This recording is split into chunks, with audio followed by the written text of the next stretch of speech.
What's it open?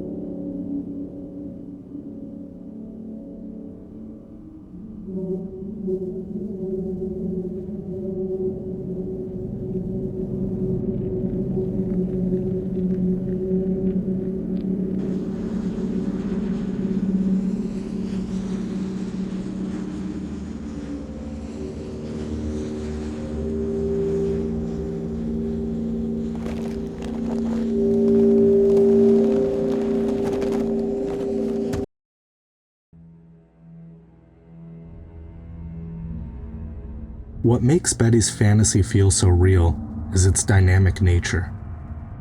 At many points in time throughout the film, her shadow, the aspects of her consciousness which she refuses to acknowledge, attempts to break through. We are not only watching a fantasy, we are watching someone striving to maintain their fantasy in real time, in the face of inevitable ruin.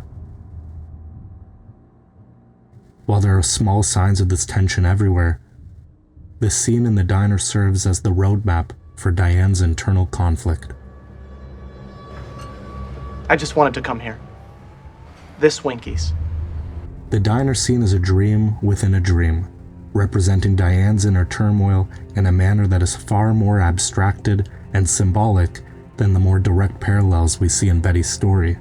In the scene, a man sits in a diner with his friend and recounts a nightmare he's had.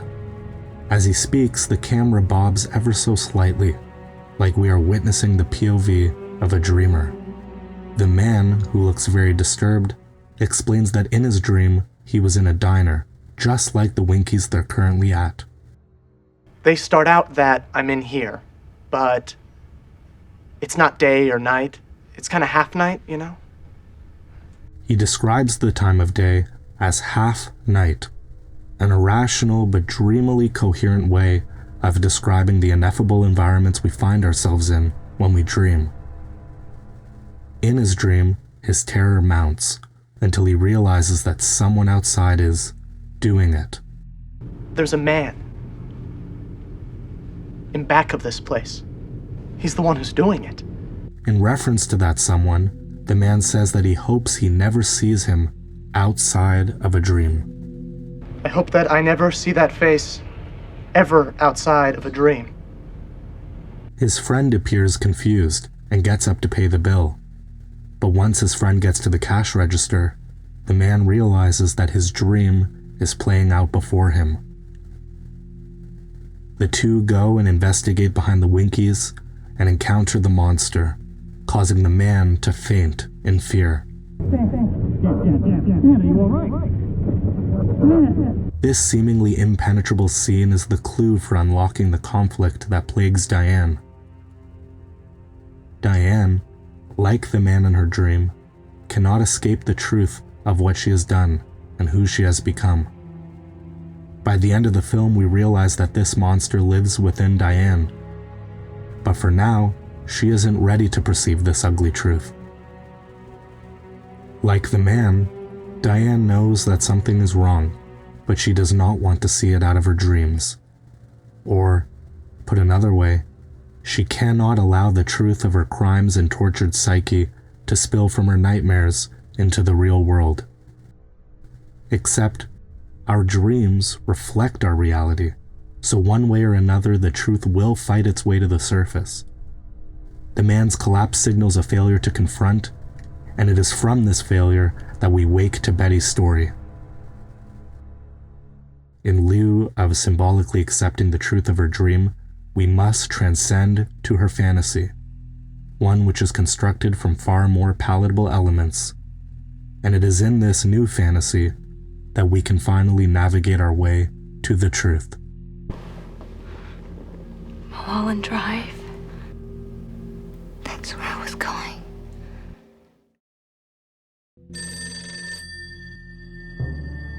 When Betty arrives at LAX, she is seen off by an elderly couple.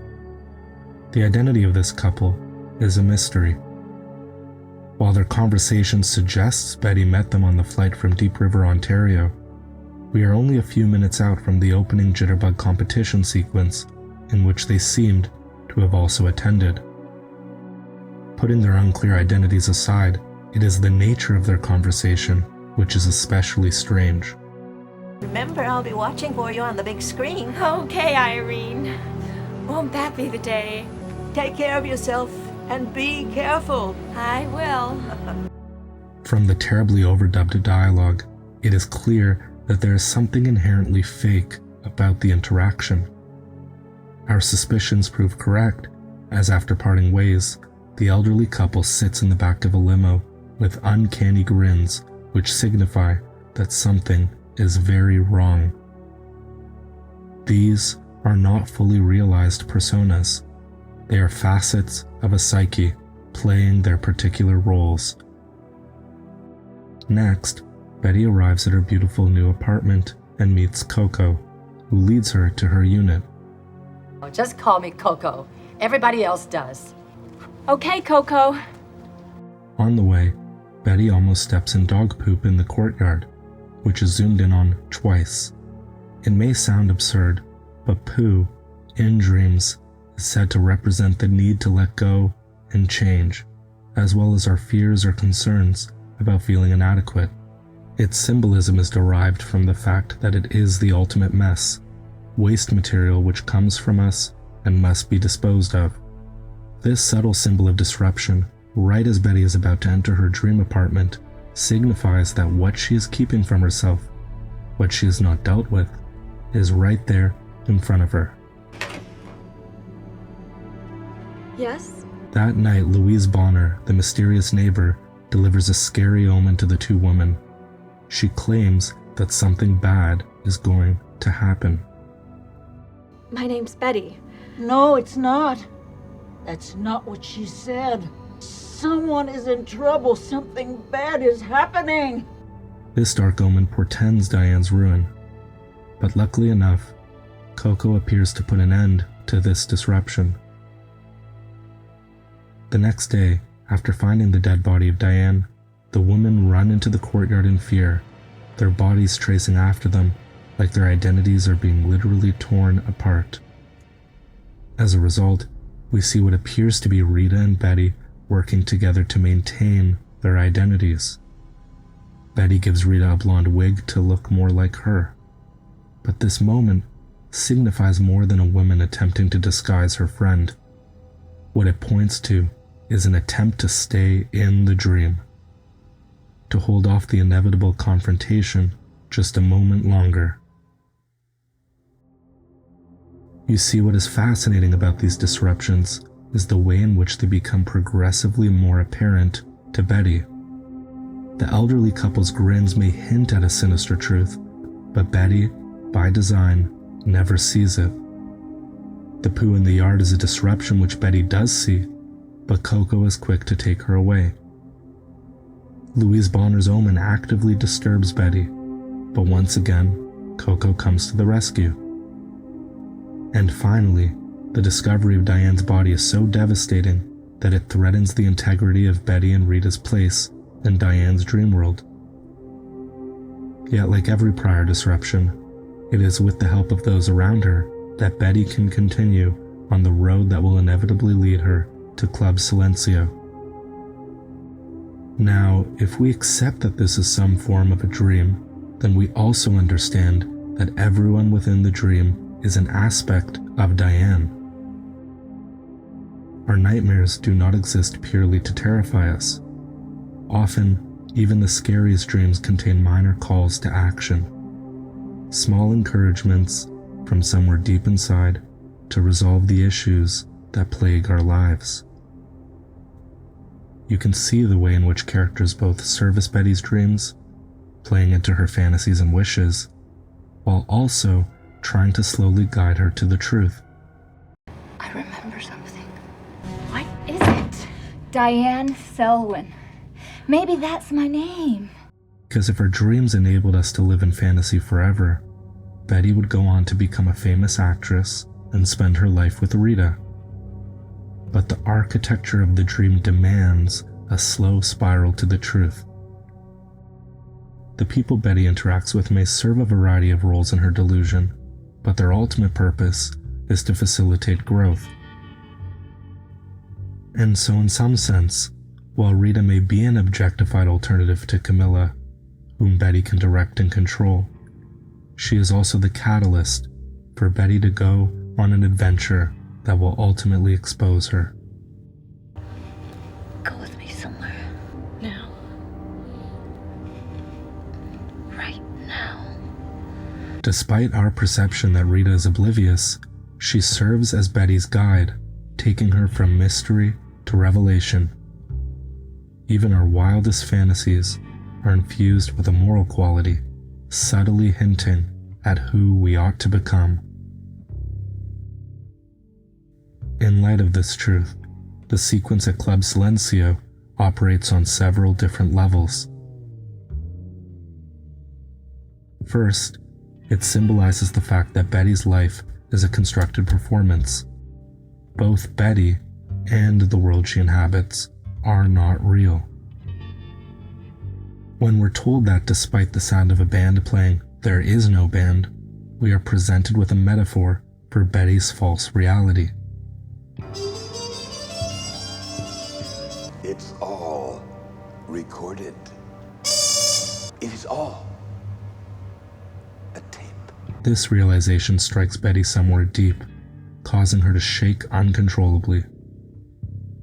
I interpret this as the moment when she is symbolically called out for the false fantasy she has constructed, and being so close to the truth, is almost ejected from her dream.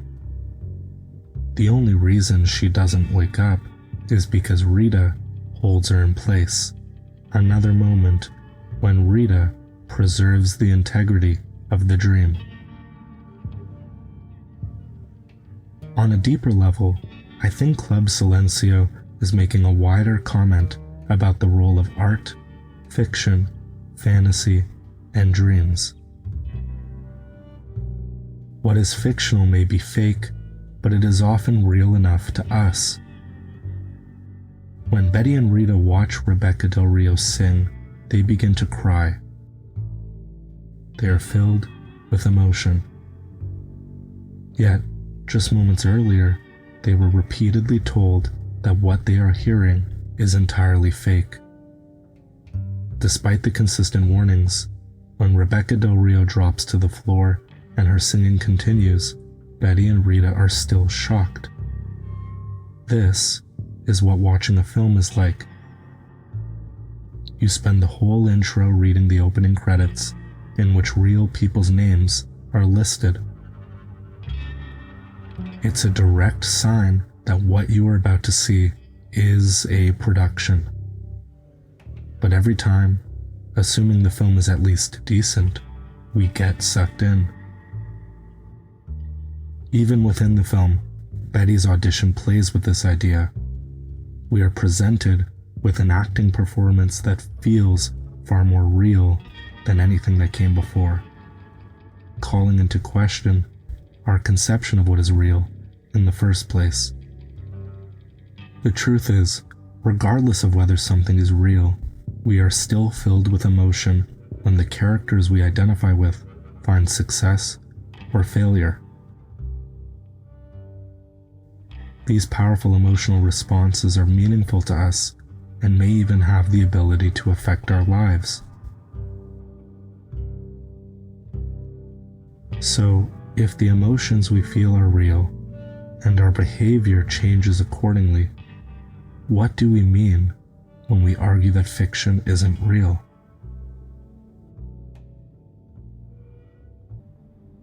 The ending of Mulholland Drive depicts the end of both a dream and a life. It gives me chills every time and often fills me with powerful emotions that are hard to describe. In horrifying detail, we witness the moment when the fantasy can no longer hold, and the full psychological repercussions of Diane's actions catch up with her.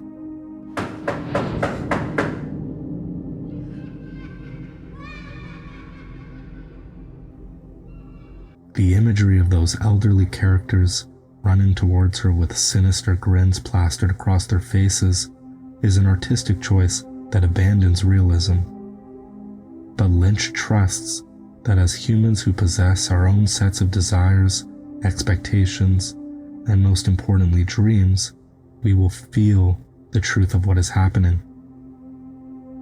Imagine the same scene, but it is simply Diane crying hysterically on her bed until she eventually commits suicide. We would see that she's sad, and to some degree we would understand why she's sad. Yet it is only because we have peered through the window into her internal dream world that we understand the magnitude of her despair. Do the elderly couple represent the expectations, familial or otherwise, that mock her? Are they her grandparents, a personification of everyone she's disappointed back home? Is it all of the above, or none at all? Perhaps it loses some of its bite to put it into words. David Foster Wallace once compared suicide to the act of jumping from a burning high-rise. The fear of falling is still present, but the terror from the psychological flames that plague the suicidal individual is eventually deemed worse. By the end of Mulholland Drive, we have become intimately familiar with the qualities of Diane's mental flames. We are witnessing a more accurate depiction of her despair because we are placed inside her nightmares. Just as we have a better understanding of who she is because we have come to know her dreams.